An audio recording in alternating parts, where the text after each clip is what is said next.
Jordan, we need to be sure we qualify. You're not just a sneakerhead. You are a Nike guy. So you definitively are coming from Team Nike when even having this conversation.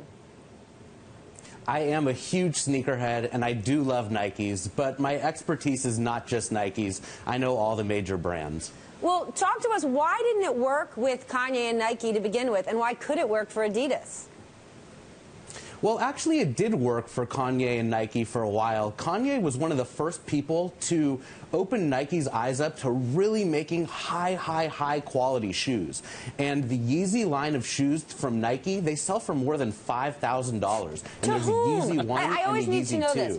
Who the hell is buying Yeezy vintage Nike kicks for $5,000? That's crazy town.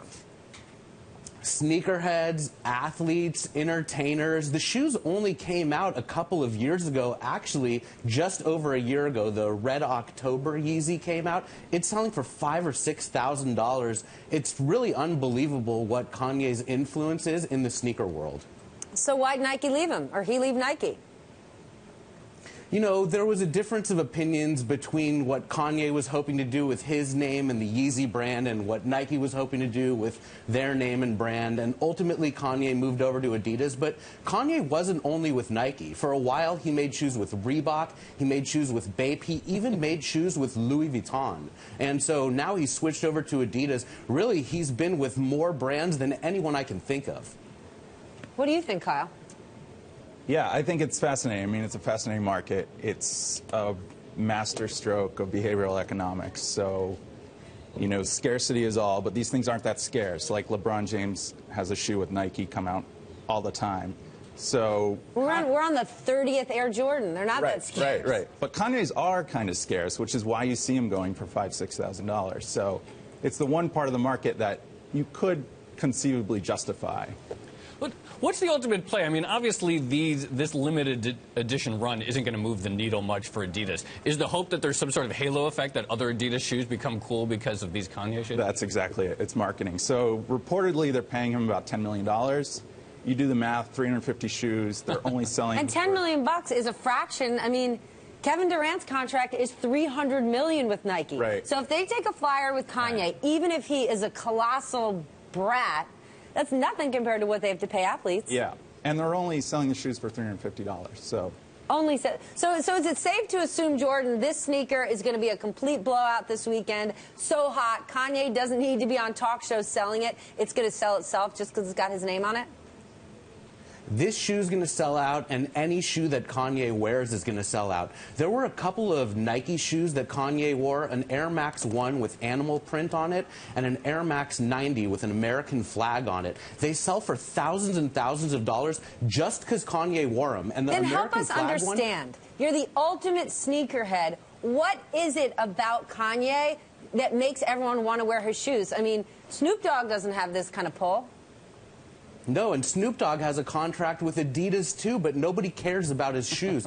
Kanye, it's like anything he touches turns to gold. Why? 4th of July, a couple years ago, they came out with a red, a white, and a blue Air Max 90. Kanye was seen wearing the red one, and the red one sells for 5 times as much as any of the other colors. And honestly, I couldn't tell you why. All right, Kyle, you tell us why. If this is a perfect case in behavioral economics, help me out, brother. I'm broke. I think it's because he's so polarizing, and because people talk about it. I mean, we're all talking about it right now. This is the game. It's all about hype. So Beck could come out with sneakers. Beck, who won the Grammy, and no one would care. Kanye, who stepped up to him on the stage, and he does sell the sneakers. Yeah. Why? Do you get this? I mean, it's fascinating, but do I really get it? No. And I like sneakers. I used to buy them, but, I mean, a question about these new shoes that are going to come out. Are they going to be bought by flippers? Like, are there shoe flippers who will buy these and immediately sell them? Or? Yeah. And, I mean, they'll be bought by sneakerheads that will keep them, or people will buy, if they can get them, they'll buy 2 shoes, keep one, sell the other pair. That's kind of to pay for the first pair. Common. Jordan, how many are you going to buy? I'm not going to buy them. I don't collect Kanye's shoes. I'm just not a huge Kanye West fan, and I don't collect Adidas. But I will tell you one thing. I think that Adidas is using the release of this shoe to really tackle a big problem in the sneaker world, and that's how to deal with these limited edition releases. The supply and demand is just so crazy. People are camping out overnight, causing riots, breaking into malls, and Adidas launched this new confirmed app so that people could sort of RSVP for the shoes that they want and go pick them up in person. And I admire Adidas for trying to tackle this crazy problem that's industry-wide. You admire Adidas for tackling this? You know what that is, my brother? A first world problem. We're going to end it there.